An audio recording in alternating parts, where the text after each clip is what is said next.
Hello everyone, welcome back to my YouTube channel. आज की video हमारी होने वाली है एक मोस्ट इम्पोर्टेंट इंडिकेटर पर। देखो यहाँ पर मैंने डाउनवर्ड के लिए ट्रेड प्लेस की थी, जो हमारी विन हो चुकी है। आज की वीडियो में हम उसी टॉपिक पर बात करेंगे। जी, आज का टॉपिक हमारा है बोलिंजर बैंड। ये एक मोस्ट इम्पोर्टेंट इंडिकेटर है। अगर आप बोलिंजर बैंड को अप्लाई करते हो तो आप मार्केट में प्रॉफिट बना सकते हो। इस पर एक बेस्ट स्ट्रेटेजी आज मैं आपको बताने वाली हूँ कि आपको यहाँ पर ट्रेड कैसे लेनी है और कैसे आप अपनी ट्रेड को विन कर सकते हो। ओके, तो आज हमारा जो टॉपिक है वो है बोलिंजर बैंड। इसको कैसे अप्लाई करना है। देखो, फर्स्टली इसको अप्लाई करने के लिए हम चलते हैं हमारे इंडिकेटर के सेक्शन पर।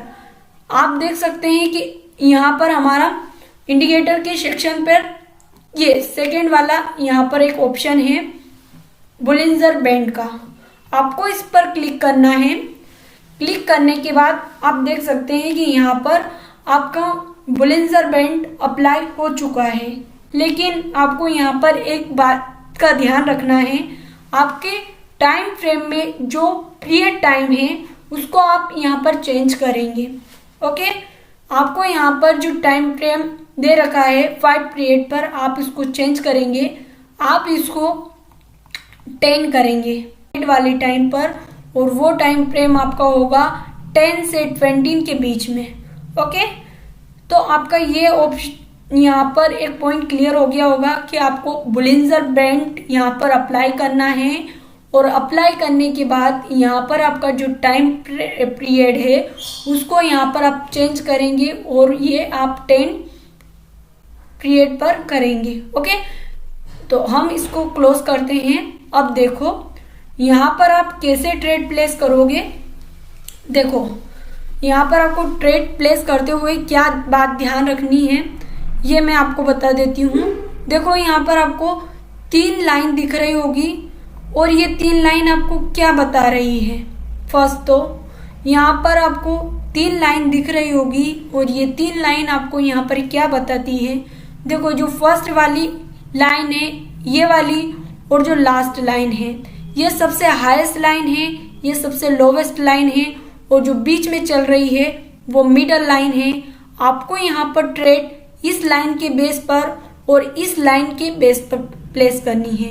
जो बीच में हमारी लाइन है उस लाइन के अकॉर्डिंग आपको यहाँ पर कोई भी ट्रेड प्लेस नहीं करनी है। ओके, फर्स्ट आपका पॉइंट है कि यहाँ पर आप ट्रेड प्लेस करोगे तो एक इसके लाइन के बेस पर, फर्स्ट लाइन के बेस पर एंड थर्ड लाइन के बेस पर आप यहाँ पर ट्रेड प्लेस करोगे। जो बीच में लाइन है उसके बेस पर आपको यहाँ पर ट्रेड प्लेस नहीं करना है, क्योंकि ये जो बीच वाली लाइन है वो लाइन है हमारी simple moving average. Simple moving average की ये बीच वाली लाइन है। इसके अकॉर्डिंग आपको यहाँ पर कोई भी ट्रेड प्लेस नहीं करना है। ये ओनली आपको बता रहा है कि मार्केट किस डायरेक्शन में मूव कर रही है। ओके, अगर इस लाइन का ब्रेकआउट होगा तो आप क्या ट्रेड प्लेस करोगे और इस लाइन का ब्रेकआउट होगा तो आप क्या ट्रेड प्लेस करोगे। ओके, तो अब हम इस पर बात कर लेते हैं। फर्स्ट तो आपको यहाँ पर समझ में आ गया होगा कि ये 3 लाइन का यहाँ पर बेसिक मतलब क्या होता है, बेसिक यहाँ पर पॉइंट क्या है, आपका ये क्लियर हो गया होगा।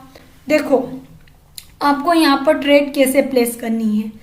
अगर हमारी ये जो कैंडल है इस लाइन यानी कि हमारी फर्स्ट लाइन को ब्रेक करती है और अगर यहाँ पर हमारी एक ग्रीन कैंडल बनती है तो हम यहाँ पर अपर डायरेक्शन के लिए ट्रेड प्लेस करेंगे।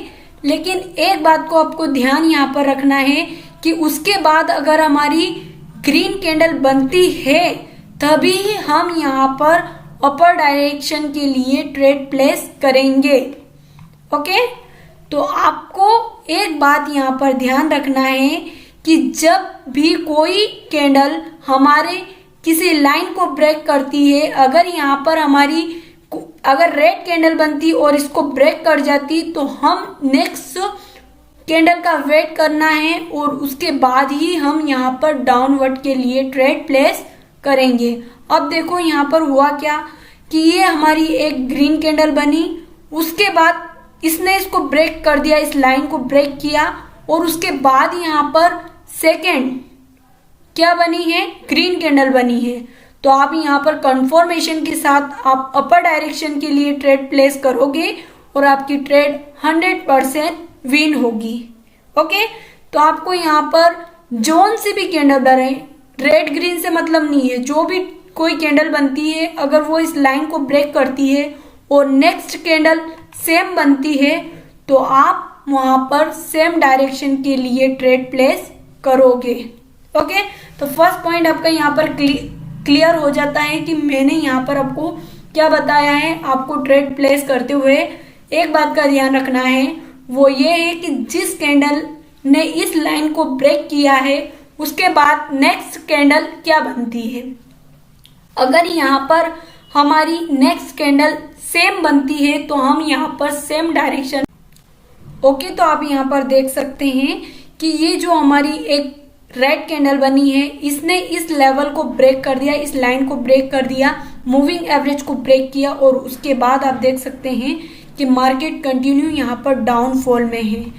बस आपको यहाँ पर ये बात ध्यान रखनी है कि जिस लाइन को जो कैंडल ब्रेक करती है उसके बाद अगर हमारी जो कैंडल सेम बनती है तो आप यहाँ पर सेम डायरेक्शन में ट्रेड प्लेस करोगे। अगर हमारी यहाँ पर रेड बनती है तो हम यहाँ पर डाउनवर्ड के लिए ट्रेड प्लेस करेंगे अगर सेकेंड यहाँ पर कैंडल ट्रेड बनी है तो। अदरवाइज अगर यहाँ पर इसका ब्रेकआउट करने के बाद हमारी एक और ग्रीन कैंडल बनती है और ग्रीन कैंडल से इसका ब्रेकआउट हुआ तो हम यहाँ पर सेम डायरेक्शन में ट्रेड प्लेस करना है। देखो यहाँ पर आप देख सकते हैं कि ये जो लाइन है इसका इसने ब्रेकआउट किया, इस कैंडल ने इस लाइन का ब्रेकआउट किया, ये एक रेड कैंडल बनी है और इस लाइन का इसने ब्रेकआउट कर दिया और इस लाइन का भी ब्रेकआउट इसने किया है। मतलब कि यहाँ पर फुल कंफर्मेशन है कि इन दोनों का लाइन ब्रेक हुई है, तो यहाँ पर आप कंफर्मेशन के साथ डाउनवर्ड के लिए ट्रेड प्लेस कर सकते हैं और आपकी ट्रेड 100% विन होगी। देखो इसके बाद कंटिन्यू मार्केट डाउन ट्रेंड में है क्योंकि यहाँ पर दोनों ही लाइन का ब्रेकआउट हो गया है और यहाँ पर आप देख सकते हैं कि यहाँ पर अपर डायरेक्शन में दो कैंडल बनी थी और उसके बाद इस कैंडल ने इन दोनों लाइन को ब्रेकआउट कर दिया। तो यहाँ पर आप डाउनवर्ड के लिए ट्रेड प्लेस करोगे और आपकी ट्रेड यहाँ पर 100% विन होगी। ओके, तो आपको ये समझ में आ गया होगा कि बोलिंजर बैंड यहाँ पर वर्क कैसे करता है। आपको जिस डायरेक्शन में जो कैंडल ब्रेकआउट करती है जिस लाइन का, उसी सेम डायरेक्शन में आपको सेकेंड कैंडल का वेट करना है कि सेकेंड कैंडल क्या बनती है, उसके बाद ही आप उसी डायरेक्शन में ट्रेड प्लेस करोगे। देखो एक और एग्जांपल यहाँ पर देखो, ये एक ग्रीन कैंडल बनी, उसके बाद आप देखो कि इस ग्रीन कैंडल ने इस लाइन को ब्रेक किया। ओके, इस लाइन को ब्रेक किया और यहाँ पर देखो इसके बाद कंटिन्यू यहाँ पर 3 से 4 कैंडल हमारी ग्रीन कैंडल बनी है।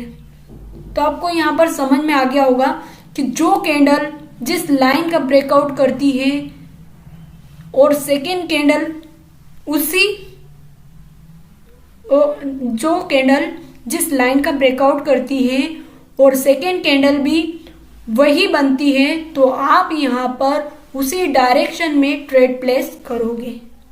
ओके, तो यहाँ पर मैं एक ट्रेड लेकर भी बता देती हूँ ताकि आपके पॉइंट अच्छे से यहाँ पर क्लियर हो जाए। इसके बाद भी यही हुआ, बोलिंजर बैंड सिमिलर वर्क करता है हर पॉइंट पर। देखो यहाँ पर ये हमारा एक डोजी बन गया है और इसने इस लाइन को ब्रेक कर दिया है। तो हम देखते हैं कि ये हमारे इस मूविंग एवरेज को ब्रेक करता है या नहीं। इसके बाद हम जो ट्रेड प्लेस करेंगे वो डाउनवर्ड के लिए करेंगे। देखो यहाँ पर इस इसने यहाँ पर एक डोजी बना और इस लाइन को ब्रेक किया। किसने किया? इस लाइन को ब्रेक किया एक रेड कैंडल ने, और ये एक red candle, strong red candle बनी है और इसने मूविंग एवरेज को भी ब्रेक कर दिया है। तो आपको यहाँ पर फर्स्ट कंफर्मेशन मिल गई है कि यहाँ पर एक डोजी बना, उसके बाद ये जो कैंडल है इसने इस लाइन को ब्रेक किया और एक बिग रेड कैंडल बनी। तो मैंने यहाँ पर डाउन डायरेक्शन के लिए ट्रेड प्लेस की है और देखें ओके। तो आप देख सकते हैं कि मैंने यहाँ पर इसी कैंडल के बेस पर ट्रेड प्लेस की है और ये ट्रेड हमारी कुछ सेकंड में क्लोज होने वाली है और ये ट्रेड 100% विन हुई है। देखो यहाँ पर एक डोजी बना, डोजी बनने के बाद इस कैंडल ने इस लाइन का ब्रेकआउट किया और मूविंग एवरेज भी यहाँ पर ब्रेकआउट हुआ और आप देख सकते हैं कि यहाँ पर जो मैंने ट्रेड प्लेस की थी वो ट्रेड यहाँ पर विन हुई है।